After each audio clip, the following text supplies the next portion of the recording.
Good afternoon, everyone. iTech India welcomes all the participants for today's Regional Distance Learning Seminar Series. Today's topic is Management of Sexually Transmitted Infections and Reproductive Tract Infections in PLHIV, and the speaker is Dr. Bela Shah. Dr. Bela Shah ma'am is currently working as a professor and head of department, the Department of Dermatology at BJ Medical College and Civil Hospital, Ahmedabad. She is a master trainer for NACO trainings. She has 250 national and 17 international publications to her credit. Her areas of interest include clinical dermatology, immunotherapy, leprosy, and HIV. We welcome you, ma'am, for today's session and request you to start the session. Okay. Thank you, Shweta, for that wonderful introduction. So as she introduced the topic, so today's topic is management of sexually transmitted infections and reproductive tract infections. And of course, the context is patients who are already known to us as having HIV disease. So how do we manage these diseases? That will be the main topic which I'll be going to cover in this talk. But before that, let me explain the scheme of the talk today. So first I will introduce about what are the STIs and RTIs. Are they just same or they are different? And what is the relationship between STI, RTI and HIV? Especially in presence of STI and RTI, do the patients become prone to get HIV or transmit HIV? That's also very important to know about.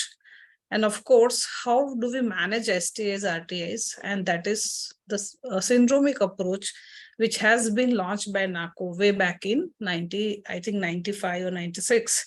So this is how we manage our patients who present with any of the symptoms, whether it is STI or RTI.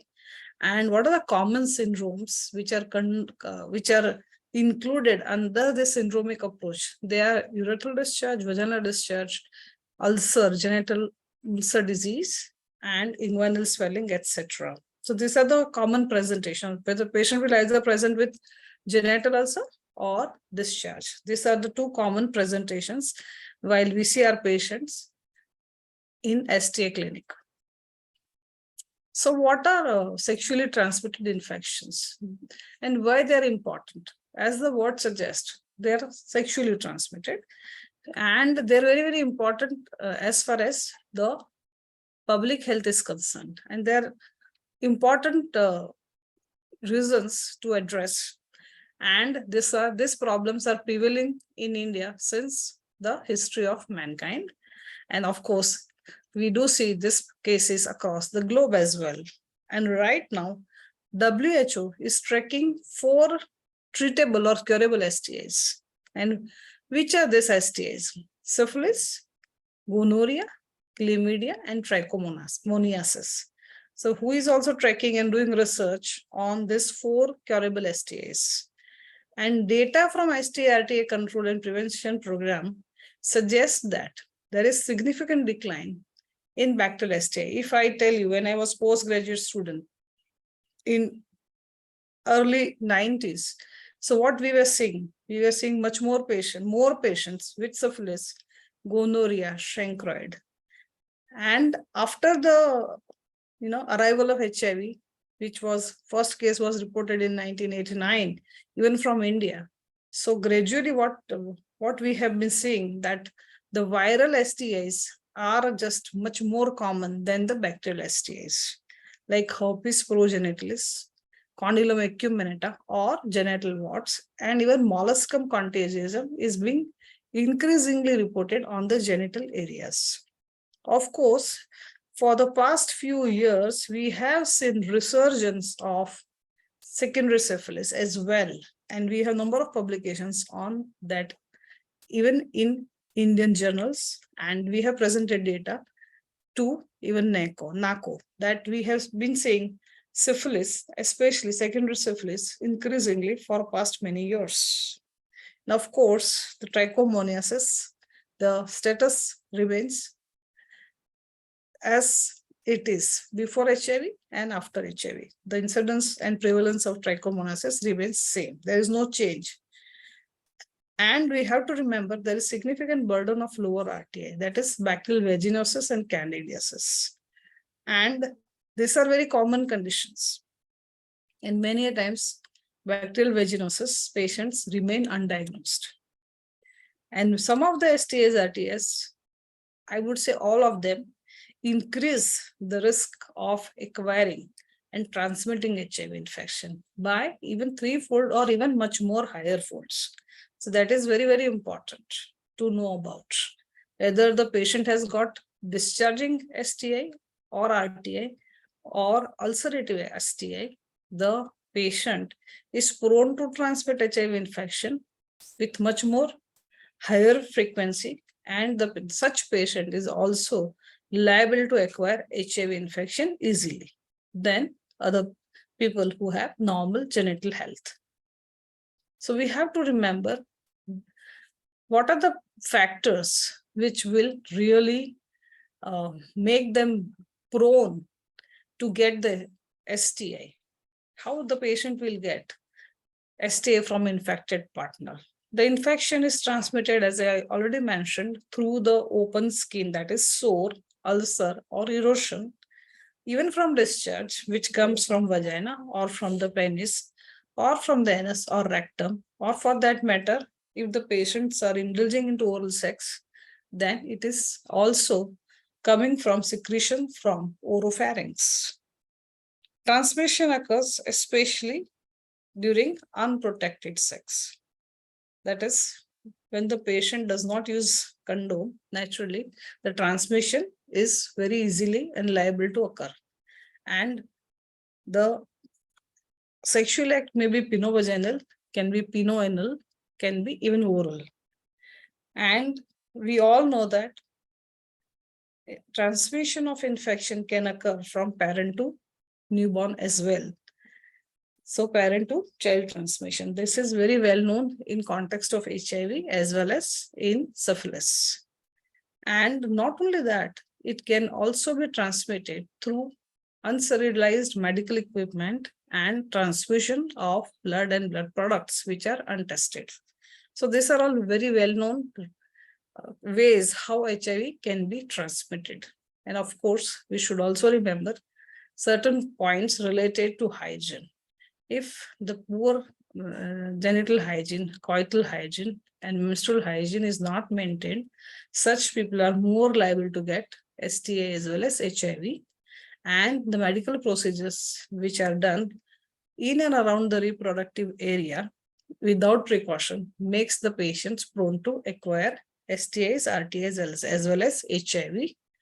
And of course, when IUD is inserted without proper infection control, patients are liable to get infections. And of course, illegal abortions also make patients prone to acquire infections. So, what are RTIs?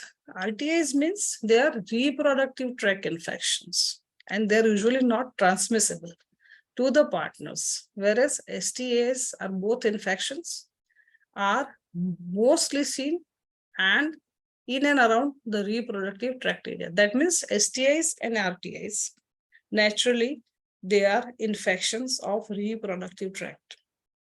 But RTIs are usually not transmittable to the partners, whereas STIs are transmitted easily to the partners. Hence, all STIs are RTIs, but not all RTIs are STIs. This is very, very important to remember. And asymptomatic patients can have STI, and they can transmit same to their partners. And STIs are transmitted from men more commonly to women, as women are receptive and they have larger surface area and longer contact period and exposure with the pathogens. So it is important to remember the females are at the receiving end because of larger surface area and they are receptive partners. What are the cofactors? How HIV cofactor effects on HIV acquisition and transmission. So we all know now that HIV is predominantly sexually transmitted disease in India. That is, up to 94% patients acquire HIV through sexual route. And in presence of STI, RTI, the risk of getting HIV acquisition and transmission is much higher. And why it is higher? It is due to loss of epithelial integrity. There is recruitment and activation of inflammatory cells, as well as there is immune dysregulation at the site of sore or when there is pathological discharge. STIs, RTIs in HIV positive people, naturally, they will have increased viral load. And higher viral load increases efficiency of HIV transmission risk to other partners. So this is the diagram which sums up what happens when the person has high risk behavior. They are prone to acquire STIs as well as HIV. There are more chances of transmission and progression to the clinical disease. So I would say that STIs and HIV, they are partners in crime. Both can promote each other.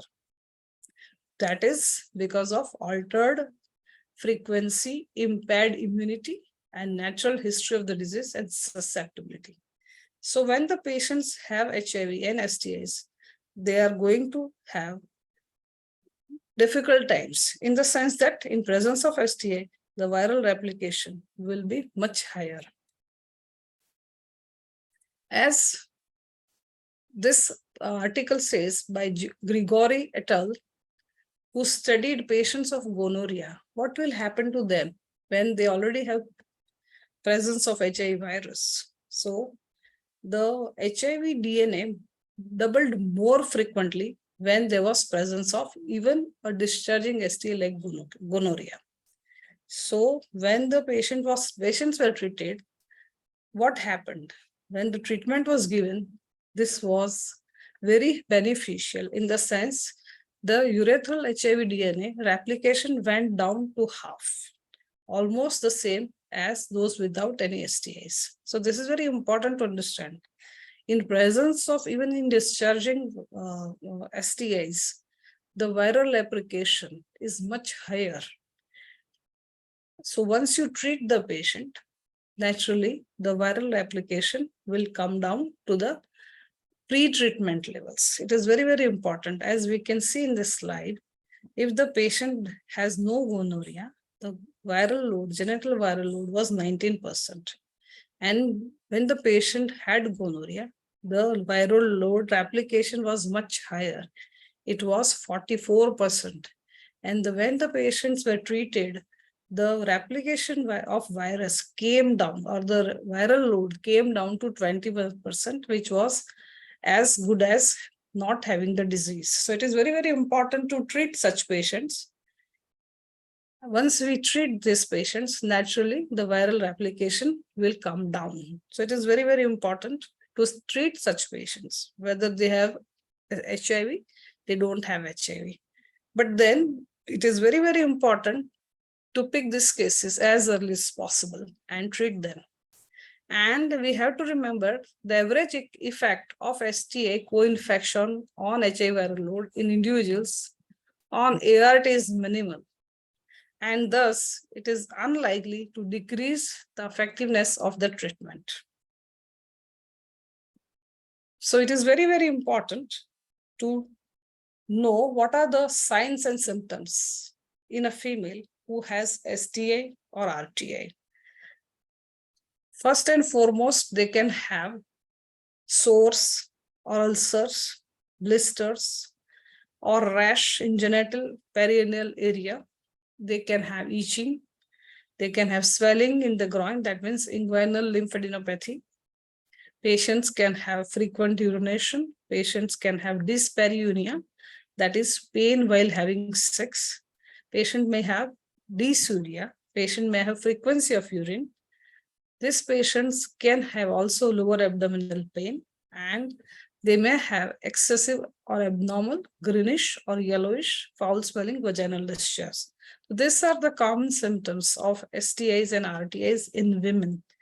If they indulge into oral sex, they can also have sore throat, and they can also have discharge from oropharynx.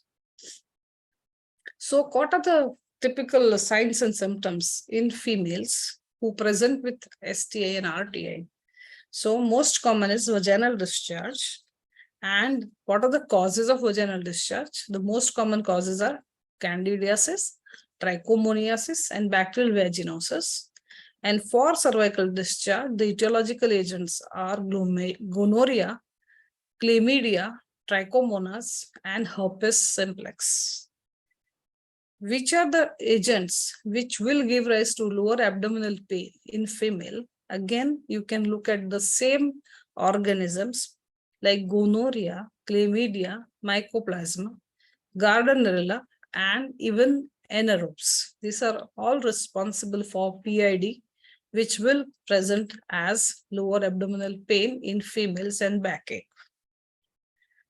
Females can also have genital and anorectal ulcers, and typically genital ulcer disease is caused by T. pallidum, which gives rise to syphilis, that is primary chancre. Then we have chancroid and genital herpes. The other causes of genital ulcers are LGV, that is lymphogranuloma venereum, and granuloma venereum or GI, that is caused by bacteria, which is nowadays we do not see much cases of GI, that is granuloma inguinale. And anorectal discharge again is caused by Neisseria gonococci as well as chlamydia, subtype L1, 2, and 3. Throat irritation. If the females indulge into oral sex, they can have gonococcal pharyngitis or they can have chlamydial pharyngitis. And other important STIs are anogenital warts or condylom acuminata, genital molluscum contagiosum. At times, the patients can also acquire pediculosis and scabies, which can be acquired sexually. What are the common symptoms in men who present with STIs and RTIs? First and foremost is ulcers or sores, blisters in genital or anorectal area, or even oropharynx. If they are having, they're indulging into a man having sex with man, they can also have oropharynx affection if they indulge into oral sex. Then they can develop lymphadenopathy, which will manifest as swelling in the groin and in genital area. Swelling in the sense they can have bubo. That means when the lymph nodes become matted and there is inflammatory swelling, and it can even discharge pus and form a chancroidal ulcer there. And in LGV patient, the bubo will be non-inflammatory, bluish in color, and it is called indolent bubo. So these are two most common causes of inguinal swelling, chancroid and LGV. Because GI is no more seen, wherein we can see pseudobubo. That is because of inflammation of the tissue adjacent to the lymph nodes. And patients can also present with rashes on the penis, on the scrotum, especially the annular syphilites are common on penis and scrotum. And condyloma lata, which is again a manifestation of secondary syphilis, which is seen at the mucocutaneous junction. We can also see this at the angle of mouth when they are called as split papules. Of course, the patients can have burning pain while they pass urine if they have gonorrhea or if they have a chlamydial infection. They can have present with the frank pus. They can present with burning pain, dysuria, discharge from the genital area, discharge per urethrum or from the anorectal area. The patients can have frequency of urination, and they can also have inflammation or infection around the anus in a rectum. And that is seen in patients who present with gay bowel syndrome. Typically, it is seen in MSM. And of course, if they indulge into oral sex, these patients can also have symptom of sore throat as per their sexual orientation. So what are the common symptoms or syndromes which are identified in man? The man can present with urethral discharge, and the causative etiology of urethral discharge is and Neisseria gonococci, chlamydia, and trichomoniasis. The genital ulcers, the causes are Treponema pallidum causing primary syphilis. Then we have H. ducreyi, which causes chancroid. And of course, the most common reasons to have genital ulcers. So right now we see lot many patients with herpes progenitalis, which is caused by herpes type 2 virus. As I already mentioned, inguinal bubo or inguinal swelling is caused by chancroid and lymphogranuloma venereum. Scrotal swelling occurs as a complication of urethral discharge, and the etiology is very well known to us. That is either Neisseria gonorrhoeae or chlamydia can cause scrotal swelling. Same agents will also give rise to anorectal discharge as well as throat irritation. And as I mentioned in females, even males can have. Very frequently we see anogenital warts in males. Then molluscum contagiosum, and of course pediculosis, pubis and scabies can occasionally transmitted sexually in males as well. So these are the common syndromes, and how do we manage them as per syndromic case management? So we have kit 1, that is the gray kit, which has azithromycin 1 gram and cefixime 400 milligram. So this kit is used for treating 3 clinical situations. So what are those? We use these kits for urethral discharge, for scrotal swelling, and we use it for cervical discharge. So it is important to remember this gray kit is used for 3 syndromes. And we need to remember that we have to treat all the partners of all the patients who present with the symptoms, whether they have scrotal swelling, whether they have urethral discharge, or whether they have cervical discharge. So it is important to treat all the partners also. And it is very, very important to trust the partners.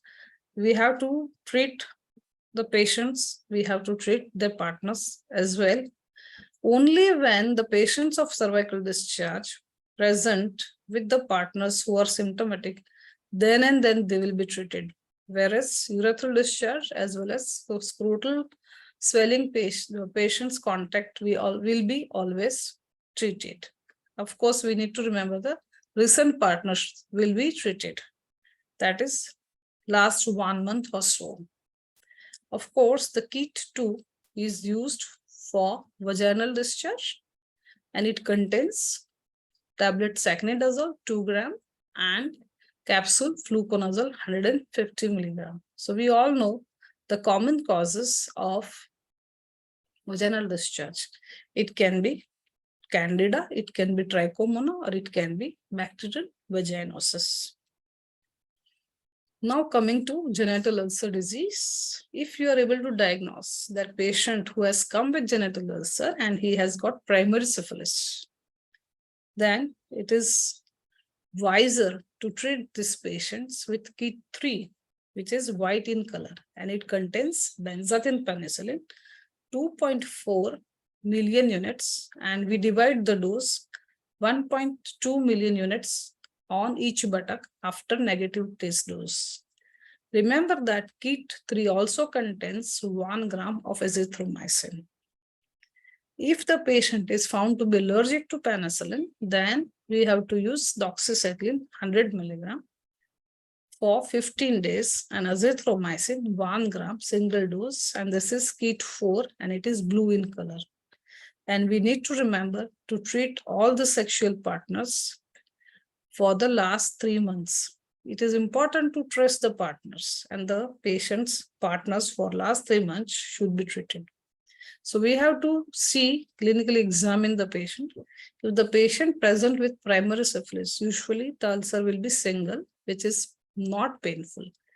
It is associated with inguinal lymphadenopathy. And when you palpate the ulcer, you can feel the induration at the margin of the ulcer. And 2/3 of the patients will have unilateral inguinal lymphadenopathy, whereas 1/3 patients will have bilateral inguinal lymphadenopathy. It is important to see not only the anogenital area, but also examine the patient's oral cavity as well as feel for generalized lymphadenopathy as well. It's very important to see this patient's in as is overall this patient should be examined. Not only you focus on the ulcer which is visible on the genital area. So you have to do general examination as well. If the patient has got multiple ulcers, tiny erosions which have occurred following the rupture of vesicles, multiple lesions, patient has got aura, that means patient had burning pain, patient had some sensation, followed by development of multiple erosions, vesicles, multiple vesicles, and followed by development of erosions. This is typically herpes progenitalis. And if the patient has herpes progenitalis, the drug of choice is acyclovir, and we treat such patients with kit 5, which contains 400 milligram of acyclovir, which has to be given 3 times in a day for 7 days. Of course, we do not treat partners when the patients present with herpes, unless they are having symptoms. So it is very, very important that we examine the partners as well, and we find out whether they also have symptoms or the active disease. Then we should be treating the partners. Otherwise, there is no need to treat the patient's partner if the patient present with herpes progenitalis. The 6th symptom is lower abdominal pain. The patients can also have vaginal discharge. We have to take history whether the patient is pregnant or not, or whether she is suffering from menstrual irregularities. Is there irregular vaginal bleeding? If there is heavy bleeding, dysmenorrhea, dyspareunia, dysuria, tenesmus, lower backache, and on PS examination, if the cervix is tender, then these are all points which indicate that patient is suffering from PID and patient presents with lower abdominal pain. So how do we treat these patients? We treat these patients with kit 6, which is yellow in color, and it contains tablet cefixime 400 milligram, tablet metronidazole 400 milligram, which has to be given twice in a day for 14 days, and doxycycline 100 milligram twice in a day for 14 days. And all the partners, all the male partners should be treated with kit 1, which contains azithromycin 1 gram and cefixime 400 milligram.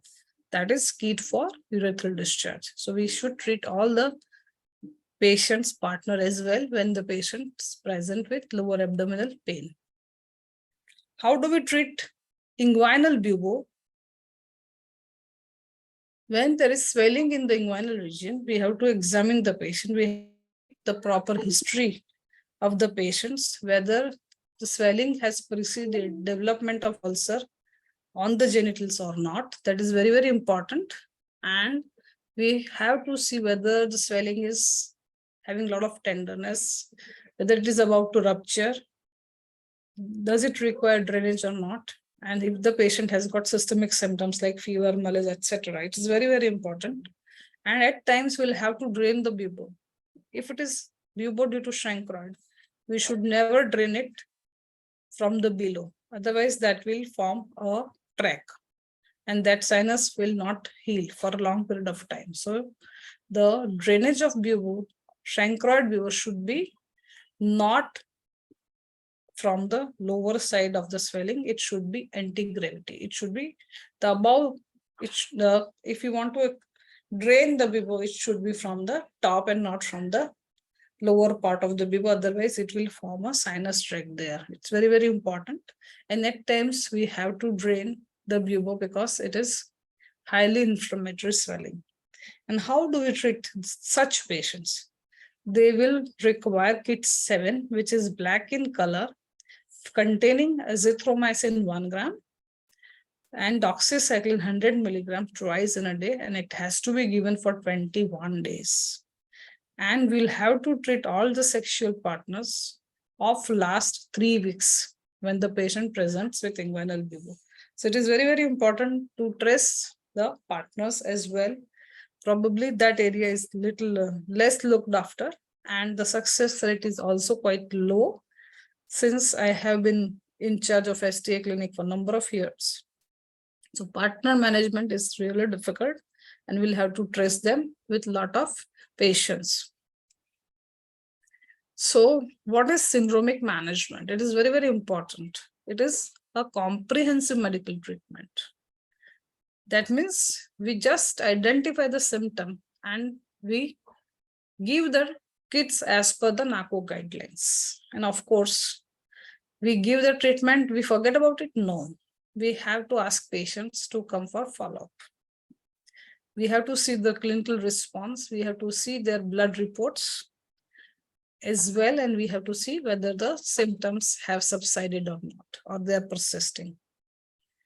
And all the STA patients, their partners should be called, and they should be also examined. And if they have any active STIs, RTI, so we have to tackle the partners also.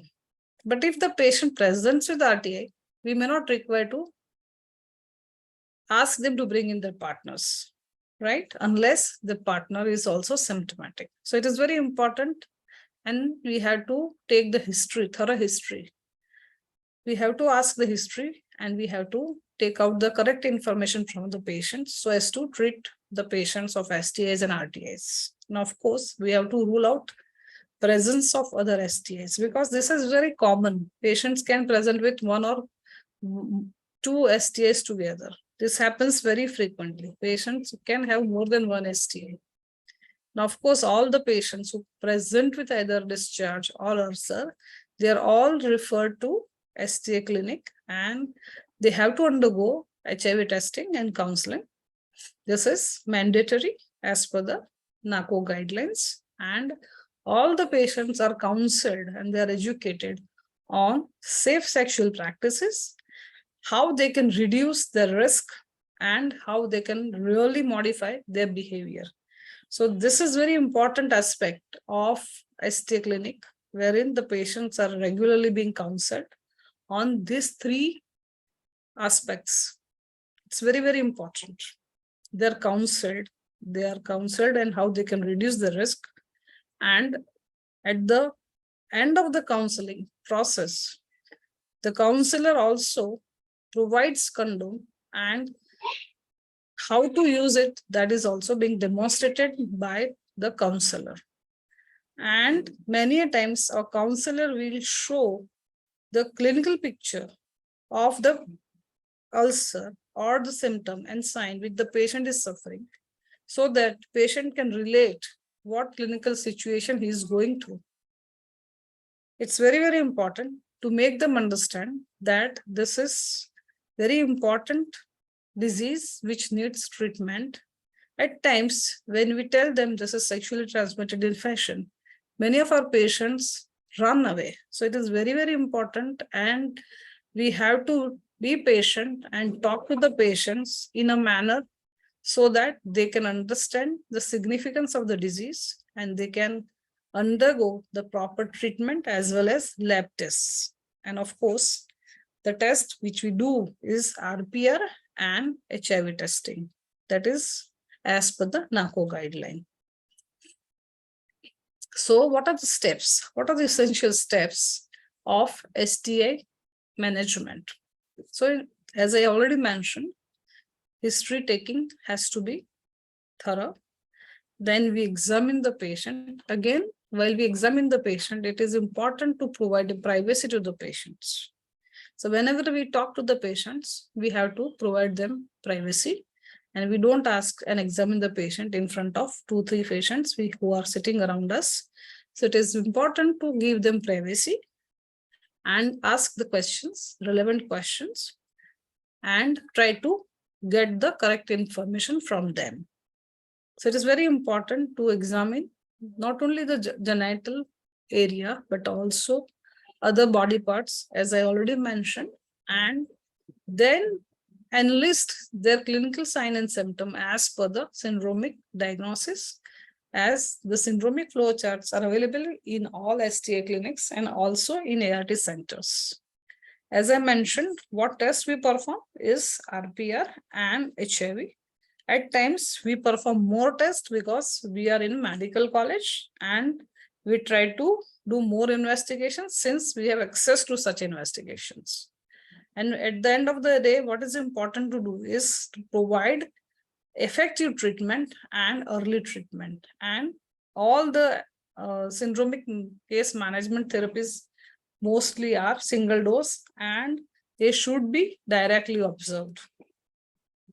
That means patients should be asked to take the tablets in front of healthcare provider. And of course, promotion and provision of condom, which is also important part of counseling process. And counseling is done for change of behavior as well as how they can reduce the risk of getting STIs as well as HIV.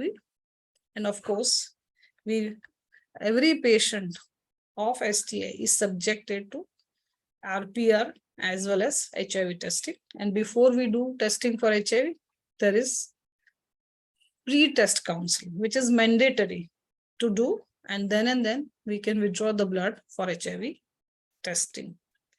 And of course, important part is partner notification and management. Almost we are lagging behind. We are hardly able to see 30-40% of partners walking in for examination and management. So this is the area which we need to strengthen in our STI clinics. Now, of course, we have to follow up the patient as per the schedule. Of course, we jot down and we note down all the details of the case in the case paper. All the laboratory results are being noted and all the details are submitted to our center, G6. All the sex will get the data on the monthly basis. So what are the advantages of adopting syndromic case management? It is relatively inexpensive, and the patient, when he comes in contact with healthcare system, is diagnosed and treated at the very same go. We don't ask them to come after the investigations. We just see them, we diagnose them, we offer them treatment at the very first visit. Concurrently, while they take their tests for RPR and HIV. So at the very first visit, patients are being provided with the kits as per their symptoms and syndromes. And the patients will not wait for laboratory results. They have to take the therapy. Of course, they can come after 1 or 2 days to collect the laboratory results. And all possible STIs which are causing common symptoms and signs are treated at the very first go. And this is easily implemented not only by the doctors, but also by healthcare providers. And this is implicated. This is very important because this can be even done at primary health centers where the specialist doctors are not available. So it is very easy to learn and practice even by healthcare workers. They should, even if they do not have any degree of STIs and dermatology degrees, even healthcare workers can treat such patients. And these are all scientifically proven strategy in many parts of the world. Of course, they are all standardized regimens and they are being used for a number of years. What are the limitations of syndromic case management? There is a risk of overtreatment. It may not be useful in asymptomatic individuals. There is potential for antibiotic resistance development. Of course, there is risk of overtreatment and side effects. And of course, we are not reaching at etiological diagnosis, which is also important for epidemiological studies.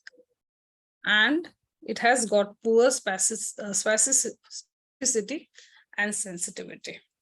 So it's very important. But then we are able to treat these patients with much more ease.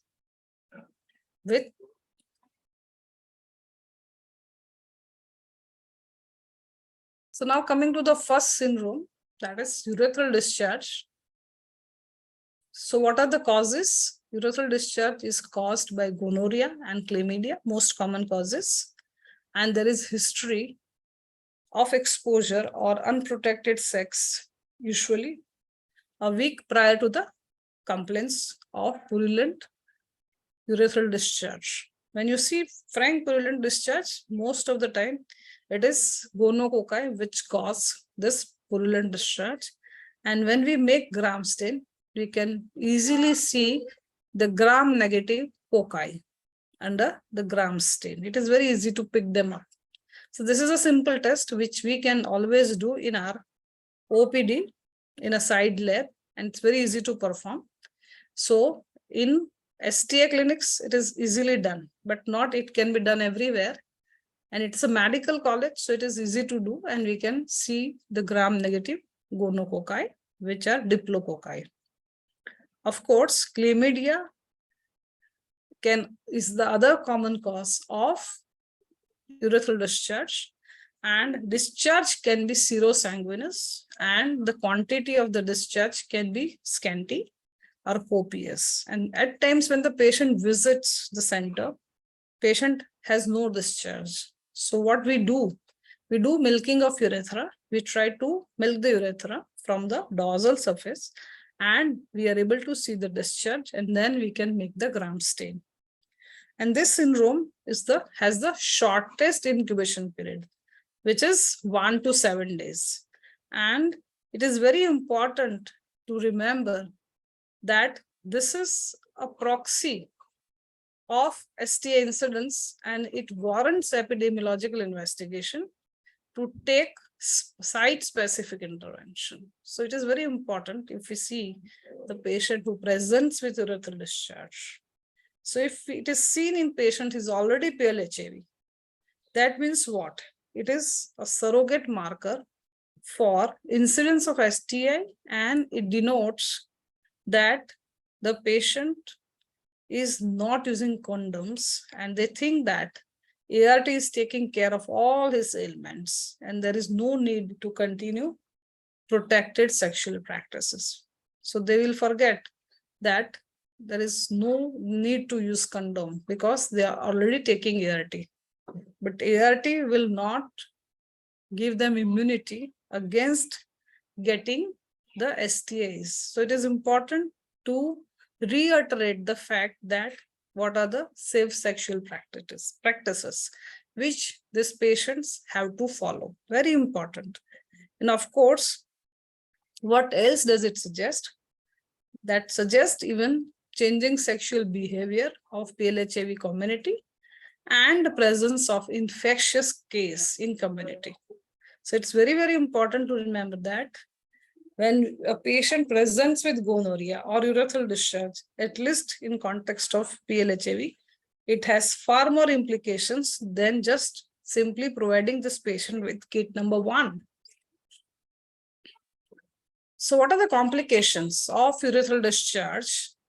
The complications can be acute as well as chronic, and there can be, the patients can present with epididymitis, urethral stricture, prostatitis, periurethral abscess, and even gonococcal arthritis. And very rarely, these patients can develop disseminated gonococcal infection, which will involve many organs. The complications can be acute, the complications can be chronic as well. And the same complications can result from even chlamydia infection. But the frequency of these complications is much higher with Neisseria gonococci. And how do we treat urethral discharge? We all know by this time it is azithromycin 1 gram single dose plus cefixime 400 milligram single dose. And we need to remember that this should be administered in presence of healthcare personnel, like we used to do for tuberculosis. Directly observe treatment to ensure the compliance and adherence to the therapy. And of course, when the patient presents with urethral discharge, patient should be called at day 3 as well as day 7, whether the symptoms have vanished or there is no response or if there is any worsening.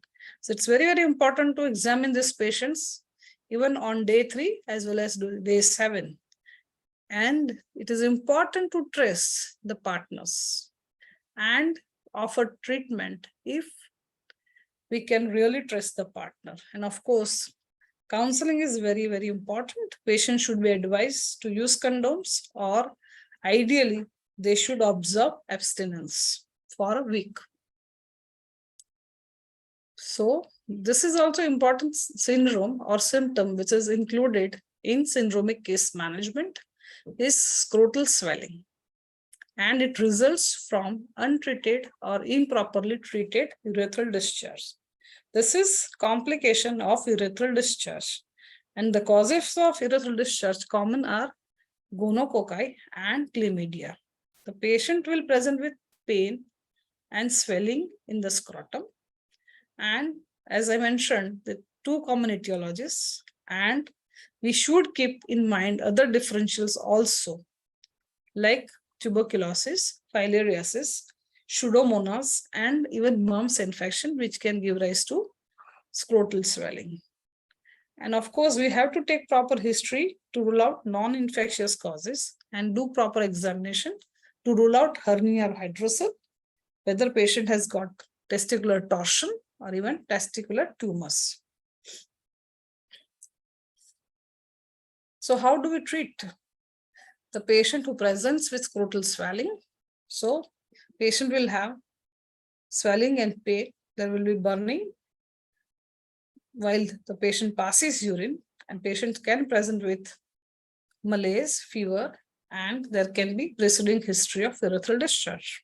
Of course, these patients will be given K2-1, which has 1 gram of azithromycin and 400 milligram of cefixime. And this has to be given in presence of healthcare personnel. These patients require follow-up, and they should be followed up at week 1 and week 2. And of course, contact tracing of partner and treatment should be offered to contacts whenever there is possibility. Now, of course, this patient has to follow abstinence or else use condoms till the resolution of the symptoms. Many times these patients will require admission and scrotal support. And at times, they might need even IV antibiotics. The single dose may not work in every case. Now, coming to the most common symptom in female is cervical discharge, and it is caused by Neisseria gonococcus, chlamydia, trichomonas, and genital herpes. So we have to always examine PS, pars speculum examination in these patients. It's very important to see the characteristic of the secretions. And ideally, we should take the smear out of this secretions. It's very, very important. And of course, we should always take proper menstrual history. And of course, we should see that patient is not pregnant as well. And the risk factors which are associated with cervical infection are younger patients and patients who have multiple sexual partners and a casual partner in last 3 months. And if the current sex partner has STI, and use of condoms by the partners. These are all the factors which will make the person to get cervical infection. So it's very important whether the patient has got multiple partners or not. That history is also very important. And whether they have some casual partners or the sexual partner also has STA or something like that. That history is also important. So how does the patient will present? The patient will present with discharge, which has got bad odor. There can be erythema of the external os. Patient can feel there is burning pain while she passes urine. Dysuria, that is increased frequency of urine. Patient will have dyspareunia. and they can have bleeding between the menstrual cycle. So it is very important to take history in these patients and of course examine PS and PV. And again, we use kit 1, that is gray kit containing azithromycin 1 gram and cefixime 400 milligram single dose. And all the patients should be asked to take the tablets in front of healthcare personnel. These patients need to be followed up on day 3, 7, and 14. And of course, the patient should be called with their partners and the treatment should be given when you find it appropriate. Of course, they should restrain from sexual act or use condoms for a week. The next symptom which we'll cover as per the syndromic case management is vaginal discharge, and the causes are Candida, Trichomonas, and bacterial vaginosis or Gardnerella. We have to see the characteristic of vaginal discharge, whether it is curly white, whether it is frothy, whether it is thin, greenish, gray. Is it copious? Whether it is sticking to the wall of the vagina. So it's very, very important. By the characteristic of discharge, many times we are able to diagnose the clinical symptom of vaginal discharge, whether the etiology is Candida, whether it is Trichomona, or it is bacterial vaginosis. And how do we treat such patients? We treat them with green kit number 2, containing fluconazole 150 milligram, single dose, and secnidazole 1 gram. We have to give BID, that means 2 grams of secnidazole and 150 milligram of fluconazole. That is how we treat vaginal discharge symptom. And the patient is going to be followed up at day 7. As far as the partner management is concerned, if the partner is found to be symptomatic, then and then we provide them with the therapy. Otherwise, we do not treat the partners. And of course, contact tracing and treatment may not be required routinely for this symptom. We have to educate the patient on the personal and genital and coital hygiene. And we should take menstrual history to rule out pregnancy. So how do we treat genital ulcer disease? This is very, very important. The common causes of genital ulcer are T. pallidum, Haemophilus ducreyi causing chancroid. Granuloma inguinale is caused by Klebsiella granulomatis. Of course, we don't see much of these patients nowadays. And of course, lymphogranuloma venerum, that is caused by Chlamydia trachomatis. So most important causes for us right now for genital ulcer are Herpes progenitalis, Treponema pallidum causing primary chancre or primary syphilis, and Haemophilus ducreyi causing chancroid. Of course, as I mentioned, syphilitic chancre is usually single, painless ulcer with uniduration, but atypical presentations are quite common, especially when the person is PLHIV. We can see multiple chancres, we can see painful chancres, and of course, these patients are likely to develop overgrowth of Vincent's organisms, especially when they have chancroid, which will convert the ulcer into phagedenic ulcer. That means a lot of destruction of tissue. That's also seen when the patients have chancroid. Of course, the incubation period for syphilis is quite long, 9 days to 90 days. In herpes, we have to treat the patient for herpes as well as non-herpes. But this probably we will not do this because we are in medical college. If the patient has got herpes progenitalis, of course, we'll treat with kit 5, red kit containing acyclovir 400 milligram thrice in a day for 7 days. Now, of course, we review the patient after a week. If the lesions persist, patient should be referred to higher authorities where the STI clinics are there. Here you can see the patients who has got multiple ulcers and they are non-herpetic. Here you can see the phimosis. This means this is chancroid. Patient has got multiple ulcers and patient will have a lot of subprepucial discharge. Patient of primary chancre or syphilis will present with single ulcer. At times they can present with kissing ulcer. And chancroid ulcers are painful. Syphilitic ulcer is not painful. And always put your hand in the inguinal region to check for the inguinal lymphadenopathy. Of course, we have to see oral mucosa. We have to examine the scalp. We have to even examine epitrochlear lymph node when we suspect the patient as having secondary syphilis. So for genital ulcer, if you are sure that this is primary chancre, use benzathine penicillin, most effective therapy. And how we give penicillin, everybody knows about it. We have to do a test dose. The test dose is negative. Then we have to give the full dose. That is, we divide the dose 1.2 million units on each buttock after negative intradermal test. And of course, 1 gram of azithromycin is also given.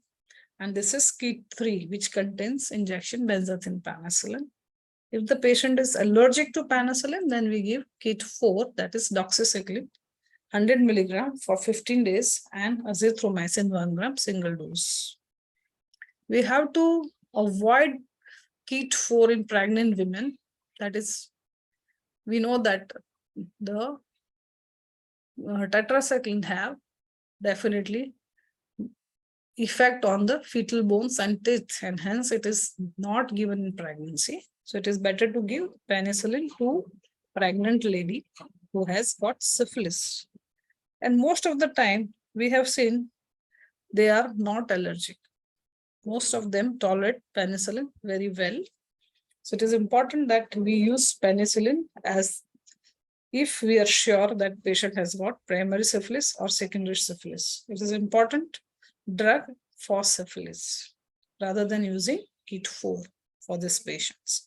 Of course, we have to follow these patients at week 1, week 2, and after 3 months, and we have to see them clinically as well as we have to examine their titers, that is VDRL or RPR. That is very, very important to check their titers. So it is very important to diagnose syphilis and treat the patients. And when syphilis occurs in a patient who is already PLHIV, the patients can have unusual serological response. That means they may not have that RPR or TPHA test which will show positivity or high titers. It's a possibility, but then most of the time, what is my experience, we do see even high titer of RPR, say 216 like that, in patients who are already PLHIV. So it is not always the test will be ambiguous, HIV syphilis test, when we perform in PLHIV patients. But this is a clinical situation. When the patient is already having PLHIV, the test can show the results which may not go very well with the clinical diagnosis. This can happen. So it's very, very important to see the patient clinically and treat the patients. And it's very, very important, in presence of HIV, the patient's latency period will go down, which is many, many years in normal host. But patients with PLHIV can get neurosyphilis even very shortly. There is no latency period and patients can have symptoms of neurosyphilis. So it's very, very important to pick up that and prove it by doing CSF, that patients also have neurosyphilis, very important. And if the patient is PLHIV, we have to see them clinically. We have to do serological test and check for treatment failure at 6 months, 9 months, 12 months, and 24 months after therapy. I think benzathine penicillin works very well for syphilis. Patients usually do not fail therapies. Only thing you have to check the titers. There should be 3-fold downfall in the titers at the end of 6 months or 9 months. Check for that. It's very, very important. And retreatment is considered after you test CSF for such patients in whom the titers do not decrease fourfold within 6 to 12 months of therapy. So it is important to check CSF, especially when the patient is PLHIV, and then you can consider retreatment of these patients. So as I was talking about herpes progenitus, very, very common ulcerative STI in ROP. You can see the grouped papules and vesicles with clear fluid.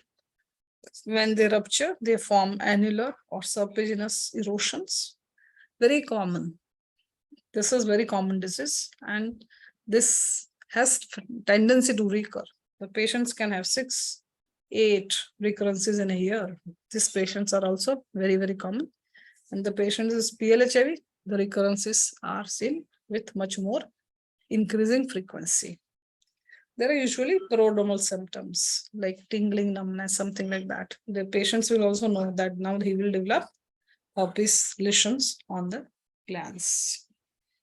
So it is very important to diagnose this disease as it is very common, and we have to counsel these patients because there are multiple recurrences without re-exposure. As the virus remains in the body, in the posterior ganglia, there are recurrences in such patients without even sexual contact. So it is important to explain to these patients recurrences are very, very common. So how do we treat herpes? It is by PLHIV, which contains acyclovir 400 mg 3 times in a day for 7 days. Patient partners are examined. If they are found to be symptomatic, then and there treated. Of course, we do RPR and VDRL testing of every patient who walks in the STD clinic, and all the patients should be treated with positive RPR beyond 1:8 titer. We do treat them. And high titer syphilis, again, if you have patients who has 512 titer of RPR, that is a marker of change in sexual behavior of community or geography from where the patient has come. So it is very important to look at the values also. So we do follow up at day 7. We do serological test for syphilis after 3 months. We don't do every week, just to see the fall in the titer, whether the patient has got fall in titer or not. Very, very important. And of course, the partner treatment remains same for all the STIs. Like if the patient's partner is found to be symptomatic for herpes, then we treat. Otherwise, there is no need to treat the patient's partner. And of course, counseling has to be done extensively for these patients. And use of condom should be increasingly promoted. And abstinence is the best way to explain to these patients till the lesions heal completely. All pregnant women with herpes should be referred to OB/GYN clinic. It's very, very important because it has got a lot of implication on the neonate and the fetus. Now coming to the 6th symptom, that is lower abdominal pain. How the patient will present? Patients will have vaginal discharge, menstrual irregularities like heavy bleeding, irregular vaginal bleeding, dysmenorrhea, dyspareunia, dysuria, tenesmus, low backache.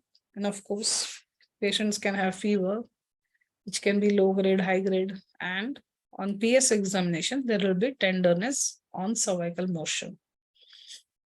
We treat this patient with kit 6 containing cefixime 400 mg, metronidazole 400 mg twice for 14 days, and doxycycline for 14 days, 100 mg twice. And of course, these patients need follow-up, and they should be followed up every week for 3 weeks. And if the pain and discomfort is not relieved at day 3, then the clinical diagnosis needs review. And I think better gynecologists should take over such patients rather than STI clinic treating such patients. It's important to refer to gynae. And of course, treat male partners with kit 1, that is gray kit. Contact tracing is important, and counseling and education is very, very important. Abstinence, again, very much important, or condom use for at least 3 weeks. This is the last symptom covered in syndromic case management, and that is inguinal bubo, and it is caused by chancroid much more commonly than LGV, and both are different in clinical presentation. So it is very easy to identify whether it is chancroidal bubo or because of LGV. So we have to take proper history, whether the patient has got genital ulcer or not. And of course, systemic symptoms like fever and malaise can be associated with such patients. Kit 7 is used, which contains doxycycline, 100 milligram. It has to be given for 21 days with azithromycin 1 gram single dose, and it is black colored kit.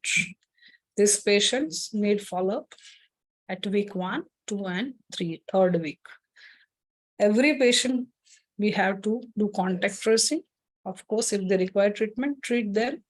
And we treat all the contacts of past 3 weeks. Counseling is the crux of success of STI and RTI management. Education is also important.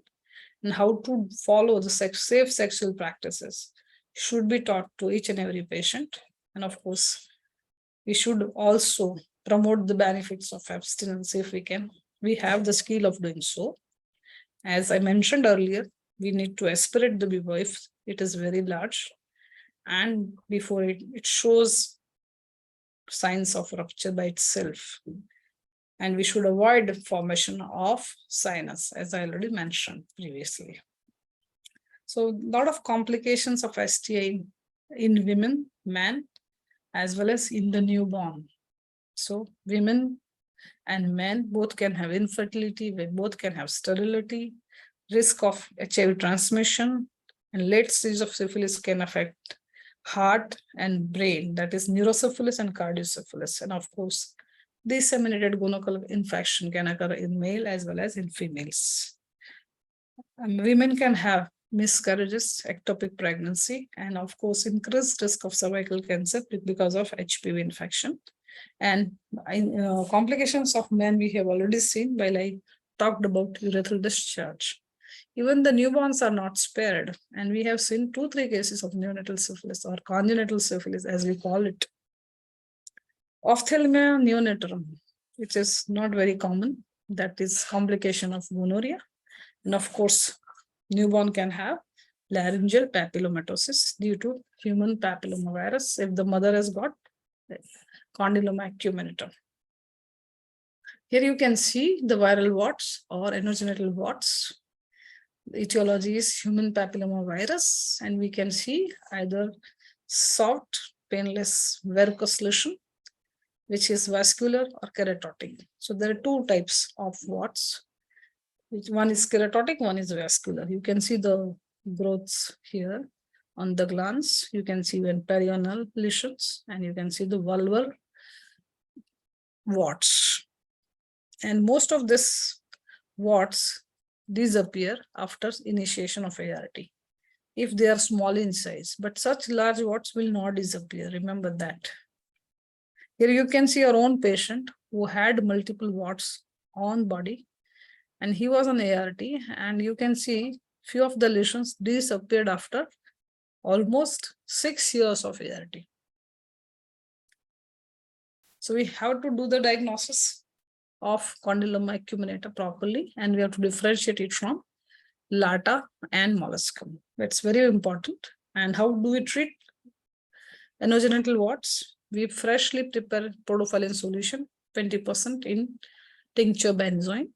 We do cryotherapy. We do cryoslush with solid carbon dioxide, and we can do surgical excision as well as cauterization. So we have to remember counseling is again very important when we see a patient with anogenital warts, and it is very common clinical situation. And there are almost more than 200 HP subtypes known.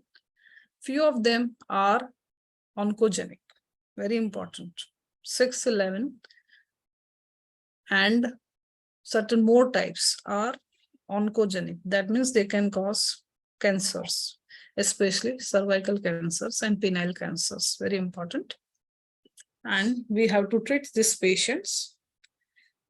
The vaccines are available, but then once you have anogenital warts, the role is for prevention, not for treatment of HPV virus.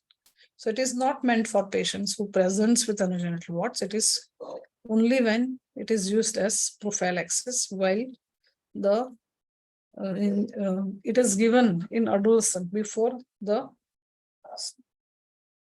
adolescent or the adult starts his or her sexual activity. Then it has got some prophylactic activity.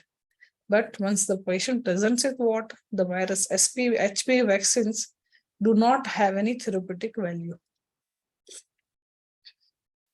This is again increasingly seen, which is caused by pox virus, and it is known as molluscum contagiosum. As you can see, this female whom we saw long back, she is presenting with giant molluscae and multiple molluscae on vulva and groins. And this is very important. And we see increasingly more cases of genital molluscum in these times. As we know that viral STIs are increasing and bacterial STIs are taking a little backseat. So we typically see the large pebbles with central ambilication. And again, we'll have to treat them by just taking out the molluscum body and do some chemical cauterization. So lastly, pediculosis pubis and scabies. So it's important to diagnose this, but we should remember that every case of pediculosis and scabies should not be reported as STI. That is also very important to remember. So how do we treat scabies and pediculosis? We use oral ivermectin in the dose of 200 microgram per kilogram body weight. And the dose can be repeated after 7 days. And of course, for scabies, we use permethrin 5%. And for pediculosis, we use permethrin 1%, which should be applied right below from the neck all over the body. Patient has to take scrub bath next morning. And this can be repeated after 5 to 7 days. So Norwegian scabies is a different clinical situation, which we have seen in few of our PLHIV patients. So that should not be part of even STI. I think that is not really relevant as far as this talk is concerned. So very, very important objectives of this particular session is to interrupt and the transmission of STI.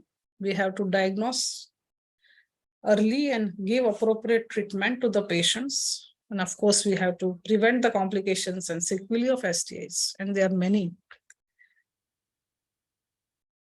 Of course, we have to prevent parent-to-child transmission of HIV and syphilis. And at the end of the day, what is important is to reduce the HIV infection risk as well by following all the steps of what I have been talking so far. So we can generate and create awareness. We promote early health seeking behavior. We follow the syndromic case management protocols, ensure the compliance. We try to do contact tracing and treat the partner as well. And of course, counseling is very important. Education of the patients and how they can follow safe sexual practices should be reiterated at every visit. Condoms are given free to them, how it is to be used, and it is available in all STI clinics. Of course, these patients do require follow-up, and we should document the diagnosis as well as all the reports and the follow-ups as well.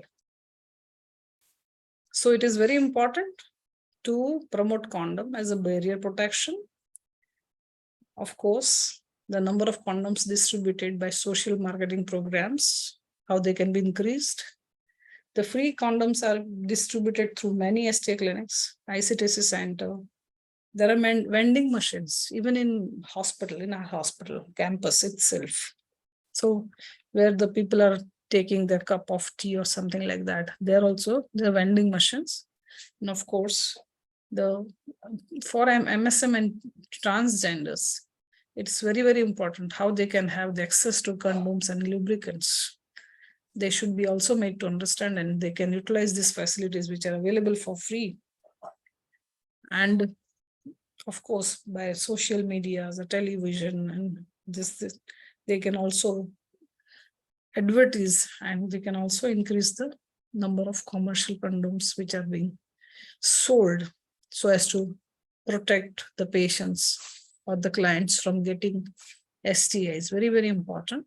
And of course, the outlets, as I already mentioned, where the people are getting together, which are the youngsters' hotspots, there the government can put vending machines for condoms, and people can easily have access to the condoms. One word about male circumcision, because it has got important way of reducing the spread of HIV infection. And why foreskin is more prone to HIV infection? Because it contains more HIV target cells like CD4 cells, macrophages, and Langerhans cells. The Langerhans cells in the foreskin are closer to the epithelial surface and are the first cells which are infected by the HIV because they are soldiers. Langerhans cells will always identify any foreign invasion by any bacterial infection or viral infection. So same way, it will identify and pick up HIV virus very easily. The inner mucosal surface of foreskin shows greater infectivity than that of cervical tissue, which is again a primary site for HIV acquisition in women. So it is very, very important to understand that circumcision is important way of reducing the spread of HIV infection because of the scientific reasons and not the religious reasons. So the next session will be on 11th May. So get ready for that. And with that, I thank you all for your patient listening. Thank you. Thank you so much, ma'am, for facilitating this session. Any questions from the participants? You can write in the chat box, or you can also unmute your mic. Any questions regarding management of STIs and RTIs in PLHIV?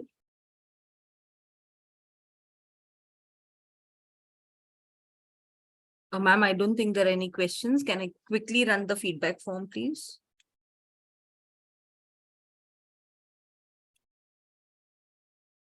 The feedback form is now visible on your screen. Participants are requested to please attempt all the 4 questions.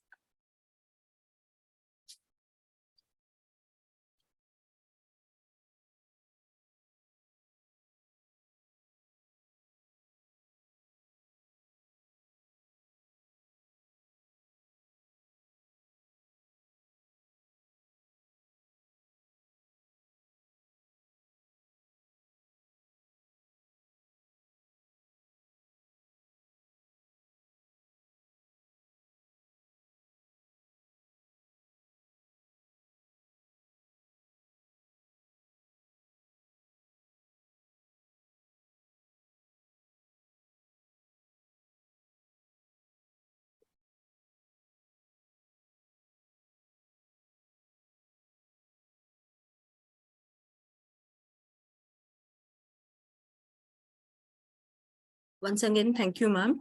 And thank you to all the participants for patient listening. We'll conclude this session now. Thank you.